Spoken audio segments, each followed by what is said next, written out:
Hey guys, how's it going?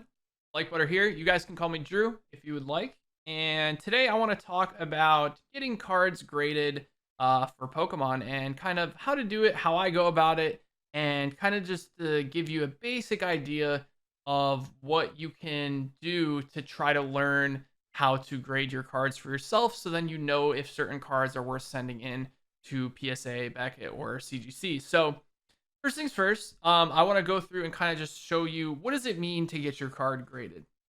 So what's going to happen is when you send in a card to either Beckett, PSA, or CGC, they are going to authenticate the card. They're going to look at it under a microscope. They're going to authenticate it. They're going to look at it under lights and make sure that they are being as fair as possible on your card and let you know exactly what they think that this card's condition is. Now, this is a little bit older of a Beckett graded card. Now, Beckett is known for being a little more strict on grading than PSA or even CGC. CGC is very new. If any of you guys collect comics and get comic books graded, you guys will know that CGC is like the main, the main grader for those or one of them.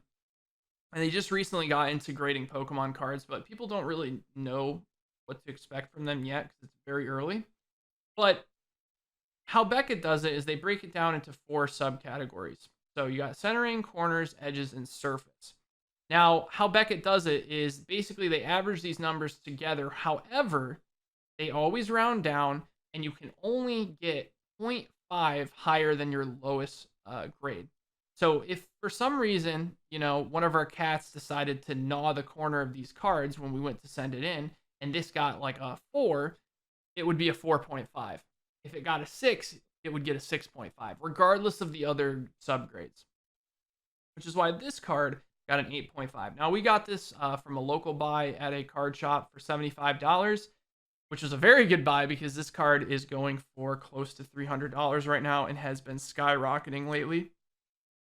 But Beckett tends to be not the most popular choice unless it's either a pristine 10 or a black label. Now let's talk about that a little bit. So if these subcategories here were all 10s, this label here at the top would be all black and it would have gold. I think it's either gold or yellowish looking font.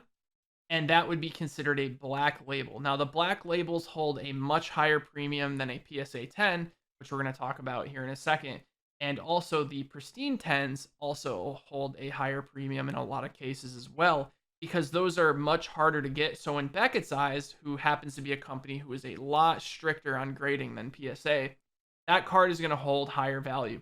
So realistically, you want to go to Beckett if you think the card has a chance at a black label. Now, let's talk about what cards you would send in there. Now, if you happen to get an American-made card, English-made card, and it is looking perfect, then you should send it to Beckett. Now, what a lot of people do is they send these cards, which are Japanese-made cards, because the quality is so good that you have a chance at getting a black label. And remember, black labels are going to hold a higher premium because they're harder to get. Now, the thing with Japanese quality cards is they're just unbelievably perfect. They really are. Like sometimes they'll be a bit off center. You can see the centering on these 2 cards are quite spot on. Now they might get 9.5s, but man, they look so perfect to me. So I'm going to send these off to Beckett rather than PSA because if we send these to PSA, they're going to get 10s, and they're very easy to grade Japanese cards in 10s for PSA. So those are going to go to Beckett for sure to try to get that black label. Now, this is a PSA graded card. You can see here it is Professional Sports Authenticator, which is what I believe, or I think that's it, right? Professional Sports Authenticator. I think that's how what PSA stands for. I could be wrong on that, but this is another company, and this is the most popular company to get cards graded. Nobody like really prefers. I mean, I don't want to say nobody, but for the most part, when it comes to the market, these are always going to have the highest premium, except, like I said, for the black labels. But PSA 10s are not super, super hard to get. They're a little lenient on them, but they're still hard. Don't get me wrong, especially on American-made cards because, there can be so many problems with them. But they don't give you kind of a breakdown of the subcategories or anything. They just kind of grade it. So this card got a 10 because the centering is pretty good. There's no, there's no whitening on the corners, which is the second thing you want to look at, because sometimes when they cut the cards, they don't cut it properly, and there'll be like small little white specks on the corners. That's pretty much gonna always knock you down to a 9. But I have seen sometimes you get some very lenient graders. You got to remember it comes down to the grader. There's tons of different graders with different personalities and different levels of strictness. If you, I've seen small white dots on corners and it still slips by as a 10. But this one isn't perfectly centered. You can see it's a bit off right to left, or left to right rather. You see this side is a little skinnier than this side. So, if you get a strict grader, this might not even get a 10. It might get a 9. So another thing that's pretty cool is we're going to go through my next submission that we're going to be sending into PSA, and we're going to kind of guess on the grades and see if we can, see if we can do pretty well on it. So this is a Generations Pikachu that got a PSA 10. You can look at the back. Everything looks pretty spot on. Nothing wrong with the corners, anything like that. It's overall really nice looking card. And then, sorry about that. I hit my keyboard. But here is a 9. Now, some people may say, like, what? Why is this a 9? It doesn't look like a 9 to me. So, again, you'll look here, and it looks pretty clean, right? See that white dot there? Small little white dot there on that corner.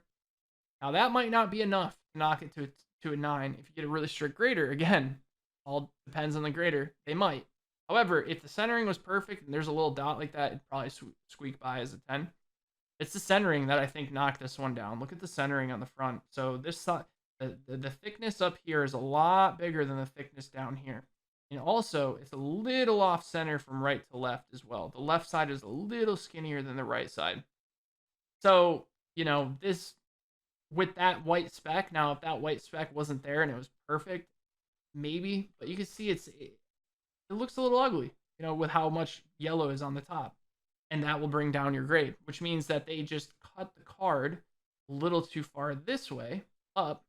So if they just had the blade a little bit lower, then this would have gotten a little bit wider, and then it would have been centered. So that unfortunately got a 9. Well, we didn't get it graded, but we bought it as a 9, so I guess it's not that unfortunate. But I want to go through a submission and kind of just go through with you guys, and we'll go through, and I'll talk to you kind of about what I've learned and what I think that these cards are going to get in our next submission. Now, I go through a middleman. That's what I highly suggest you guys do if you don't want to deal with the headache of trying to learn about, how to do a PSA submission. You do it through their website. It's not super complicated, but you have to fill it out, and you have to like kind of put the grades that you think it's going to get, and then you got insurance to worry about and a bunch of other stuff. And sometimes PSA will upcharge you if it's a really expensive card. Regardless, at the end of the day, I think going through a middleman's great. There's a lot of, middleman services out there, which will basically, who do it for a living. You send your cards into them, and I pay $11 a card. Some people, end up paying a little bit more than that. But okay, so we have a Marnie. So let's actually put these aside, and we're gonna go through. Now, this Marnie I got off of eBay. I think this is from Sword and Shield base. Love this card. There is also this is the rainbow rare version. There's a non-rainbow rare version that I have coming soon, which I want to get into the submission as well. This is a very good looking card. Now, one thing people don't notice about the rainbow rares, you see that texture, those diamonds? You look at it just right, it's so cool. It's so unbelievably good looking. But I think this one will get a 9. Now, it could squeak by as a 10. I'm gonna explain kind of why. So first thing you want to look for is any like compression marks, right? Because any type of compression mark in the card, that means you could have a pen that falls on this card and makes a little compression mark, a little dot, and that little dot will automatically knock your card to a 6. Any type of compression marks is going to knock your card immediately to a PSA 6. If there are any type of bends or folds or creases, automatic 3, just like that. Now, this card here does look super clean. Now, the only problem is the centering on the front. Now, the centering on the back doesn't look that bad. It really doesn't. Like, it's pretty good. On the front, you can see the left side here is a little thicker than the right side, and the top is a little skinnier than the bottom. Now, is this enough to knock it down to a 9? Might be, but the good thing is that even in a PSA 9, this card goes for a premium of about $120 to $130. Whereas if this got a 10, it would be around 400. So, you can see how that's, kind of a big deal. So it is worth the risk of getting this graded. If it gets a 10, wow, $300 card. If it gets a 9, still made money. You want to make sure that the risk is worth it. So I think that is going to get a 10. It might get a 9, but I think it's going to get a 10. So let's look at the next card here. This is a Piplup. This is a secret rare from Cosmic Eclipse. Now the back looks really good. There is a small little white speck up at the corner there, you can see. Will that get graded down? I have no idea, but the centering on the front looks a little off. But I want to risk this one because I think even in a PSA 9, I could sell it for, $30 or something. Especially with Cosmic Eclipse going out of print, that I think that'll be worth it in the future. But I think it has a shot at a 10, so I'm going to send that, but I think that's actually going to get a 9 if I had to guess. All right, so the next card is Dragonite GX, and I think this is from Unified Minds. Now, these GX cards are rough because they're always so off-center. I don't know why I feel like they're always off-center, but this is very, very well-centered. And Dragonite is a very popular Pokemon, so it is definitely, in my opinion, worth sending in. Now, I want to make sure there's no surface scratches or any type of indents, because that will mark your card down, and they will find that. There is a little speck here on the right that sometimes you can get to come off, but yeah, that's not coming off. Now, I believe this was pack fresh, so this might get a 9 because of that, but I doubt it. I think this is going to slip by as a 10. I think that's going to be a 10. I could be wrong. The cool thing is that my middleman is very smart, and he's been doing this, and like this is his full-time thing. Cool thing is that I will have a follow-up video of all the grades that he pre-screened, because I usually get pre-screening because it comes free with the card saver, which is what you have to send a PSA in. Actually, recently they just started allowing to send in top loaders, which is one of these. They started allowing you to send these in, but for the most part, you usually want the card savers. The card savers are so hard to find right now because I guess the company, the plastic factory that was making the card savers must have, I don't know, it must have just got shut down because of COVID, and now they're just super behind. So this Shaymin EX is from Black and White. I want to say Legendary Treasures, if I'm not mistaken, and I did pull this card a very long time ago, and it sat in a binder. Now, unfortunately, the top is very thick. You guys can see that, and there is a few small specks here and there. I think this could get an 8, but I'm hoping for a 9. Now, this is one of those cards that might not be worth grading, but I kind of just want it for my personal collection, so I'm going to get it sent off anyways. But I honestly think that will get a 9, but it could also get an 8. So this Kogas B Drill, if you guys can see this is a very old card. Now, looking at the holo, it doesn't look like there's too many scratches. Maybe you guys can see more than I can see, but for the most part, this card looks pretty clean. And if you look at the back, there's a small white speck up in the corner. The bottom is a little off center, and the right might be a little speck there, but that's a very good looking card. I think that's going to be a 9. I'm going to say that's a 9. Okay, so Rocket's Zapdos. Now, I think these are from Gym Challenge or Gym Heroes. I'm not sure which one it is. I'm not super familiar with all the old sets, but these cards were just sitting in a binder that Kristen had. If you don't know Kristen, she's my other half. She makes the second half of the Poke Pair, which is our business. You can find us on eBay, and we do box breaks and stuff on twitch.tv/likebutterlive. This card's looking very clean. So just check to make sure there's no like surface scratching or anything. Is that a... Looks like there might be a compression mark in the middle of that Pokeball, but I hope not, because I think that looks like a strong 9. Now, there's not really any scratching on the holo, and The centering really is usually, but you know, that little mark up there, that's gonna make it a 9 probably. At the worst case scenario, it gets an 8. I'm gonna say that's gonna be a 9.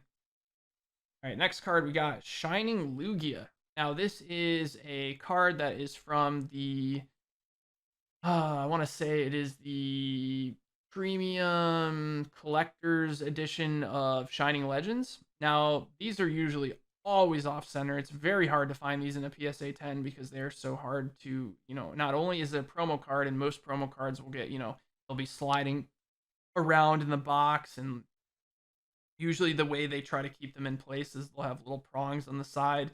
Sometimes that'll damage the card. Which I think you might be able to see on this card here.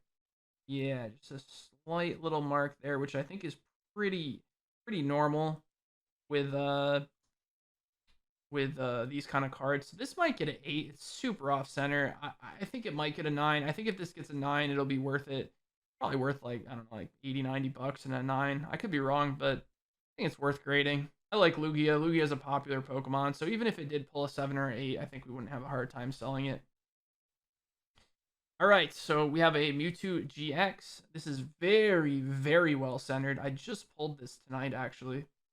The back looks very good. No, big marks on the card. It does look like there might be a very slight, you guys can see that, very slight bit of white there, but it might just be the way the card was cut.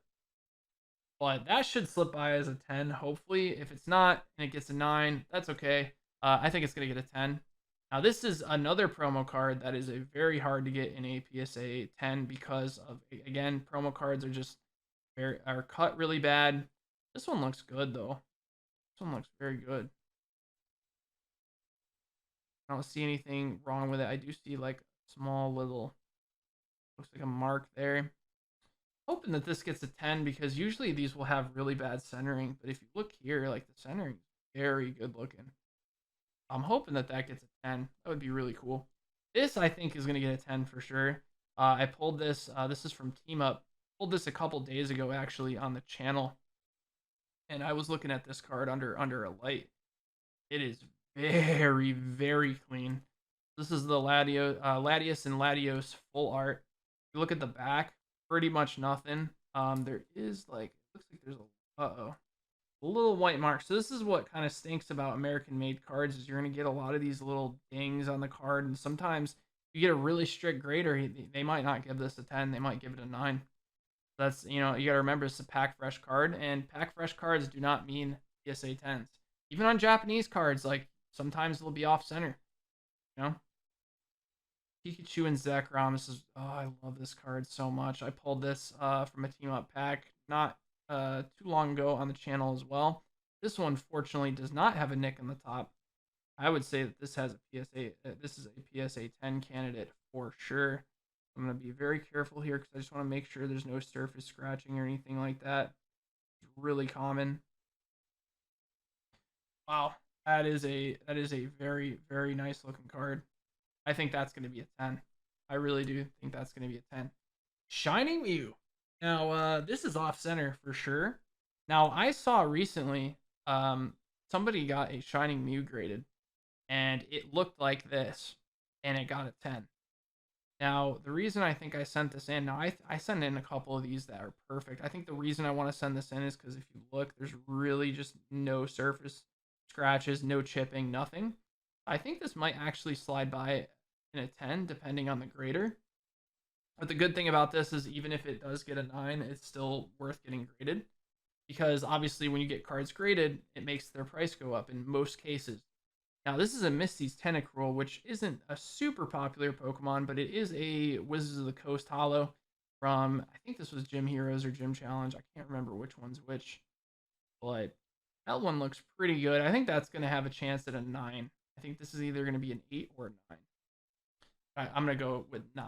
Now, this Blastoise here, now this is more of the territory that I won't really know much about because this is really messed up. I would say that this is going to be a PSA 2. A PSA 2? I don't think it'll be a PSA 1. I think it'll be a PSA 2, 3, or 4. I'm going to say that this is going to be a PSA 3. Now, we do have a little bit of like peeling on the side of the card, a little peeling on the corner down here, but this is such a popular card that I decided to probably get it graded anyways because someone's going to want it somewhere. There are people out there that really like the older cards that are in really bad shape. I don't know why. But here's a Venusaur, very, very bad shape that I found in my collection that I just want to get graded just because. Now, Venusaur is a little more iffy because it's not a super popular Pokemon, so this might be one of those cards you want to just, straight up sell raw because somebody might want to throw it in a binder or whatever. But I decided to just, throw it in and get it graded because it's all a learning process to me, and I really want to have like a lot of references when it comes to getting stuff graded because the more references that I have, I can kind of understand like how they grade it and what they mark down on. But in this card in particular, like the hollow doesn't look like super scratched. Well, I guess it is kind of scratched, huh? Yeah, hollow is pretty scratched, but it's mostly just this back part that's got a lot of edge wear. But we're gonna send it in anyways because why not? I'm sure somebody out there will want it. Now this card is pretty well centered. It's a little off top to bottom, but I don't think it takes away from the overall look of the card. And the centering on the back looks, it looks okay. There's no chipping or anything, so I'm not sure what this coach trainer goes for in a PSA 10, but hopefully it gets it. I think this is going to get a 9 personally, but I think it could slide by a 10. Okay, so we got an Alakazam here. I can tell right off the bat it's a little off center. Looking for any type of nicks on the back. Oh, I do see like almost looks like a binder. Might not be worth sending in. That binder mark might knock this to a 6. If it knocks it to a 6, it's not going to be that good. You got some hollow bleed on the side, which they're not supposed to mark down for, but I'm going to say that this is going to be a 7 if they don't mark down on that and call that a compression mark. If they call it a compression mark, it'll be more like a 5 or a 6, but I like Alakazam. So this Articuno card is not a first edition, but Articuno is a popular, really, really popular Pokemon. And if you look at the hollow, there are some scratches there, but it's not too bad, not too bad. Some scratching. You got some hollow bleed down the side. The back looks pretty good. Pretty good. I'm not seeing like any huge scratches or dents or anything. I think this is, I think this is gonna get a 7, I think that's gonna get a 7. Now, the surface scratching might hold it back a little bit, but it's mostly just the giant print lines that you can expect when you get an old Articuno like that. Now these Charizards are the non-hollow Charizards, which aren't worth a ton, but I wanted to get them graded anyways because all Charizards have kind of gone up. I think these are gonna get 8s personally. Look at how much darker that card color is to here. It's pretty cool looking actually. But Charizard's a Charizard, and Charizards usually get sent. I'm gonna say 7s or 8s on these. Probably an 8. These will probably get 8. They do have some specking and some small marks in the corner. I'm gonna say 8s. All right, Sabrina.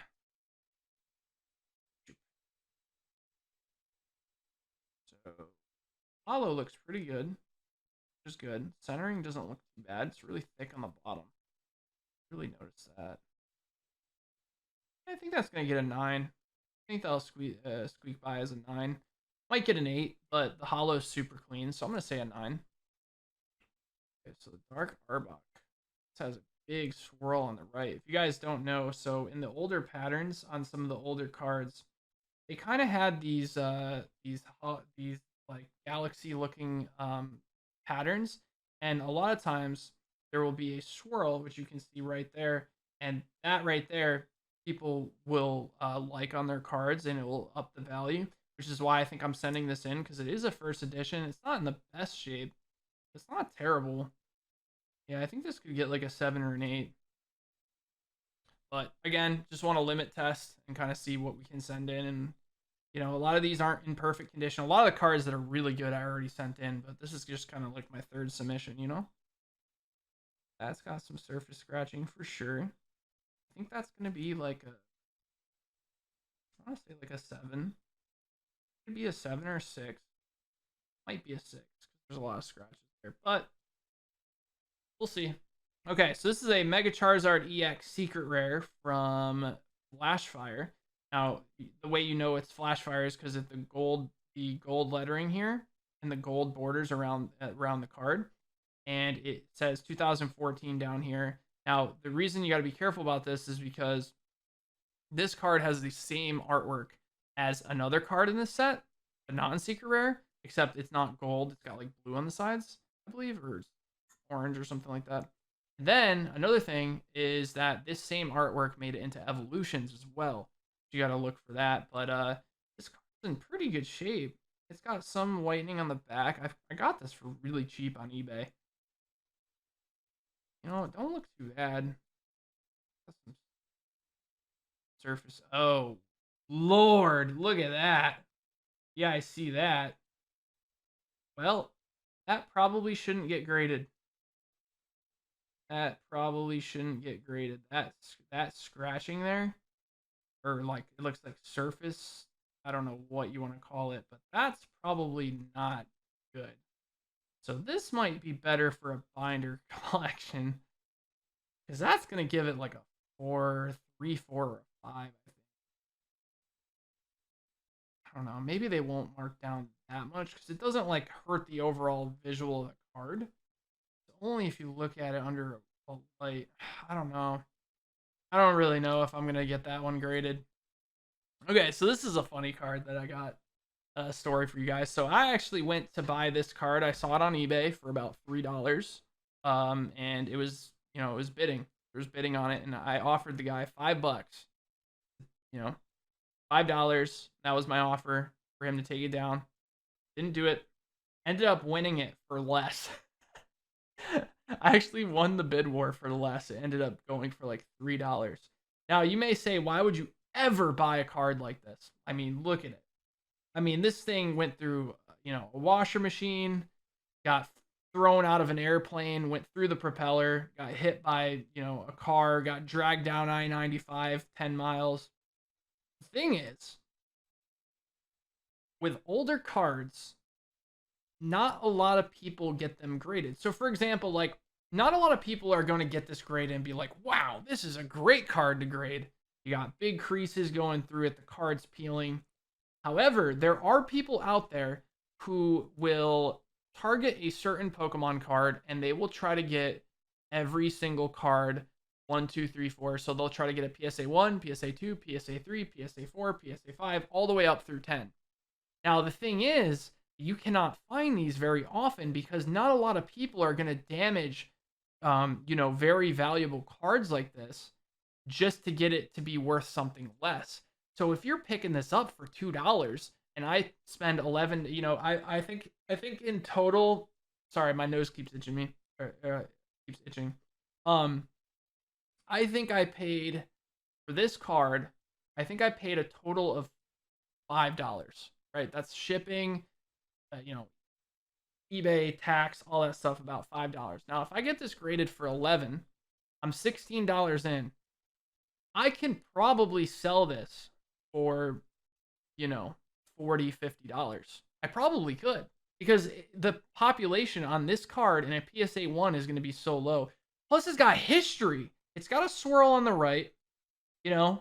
Some dude, like, you don't even know what could have happened with this. Some dude could have went swimming with it and then, won an Olympic medal. You have no idea. It has history there. So I'm going to get that graded, and it's going to get a 1, and we'll see if anybody wants it. That's really cool, though. So this is a Gardevoir level X.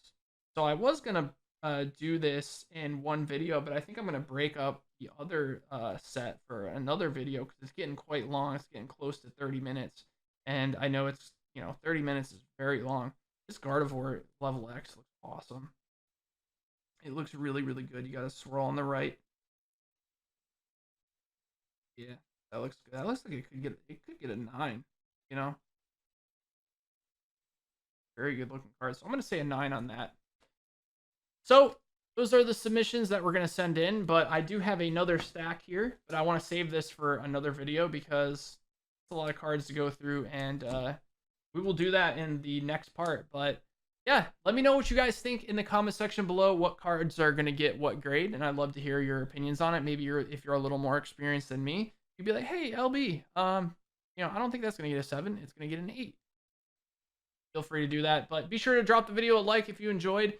Let me know what you think. Hopefully you learned something. And if I can go into more depth about like grading and why people get stuff graded and that kind of thing, I'll try to do that for you guys, because the cool thing is, if you are new to the hobby, you're like me, I'm still new. So I'm still learning as I go, but this is just mostly just off of what I've kind of learned from watching YouTubers and reading and talking to professionals and that kind of thing. So anyways, thanks for watching the video. I appreciate it. Hopefully you enjoyed, and I will see you guys in the next one. All right, take care, everybody.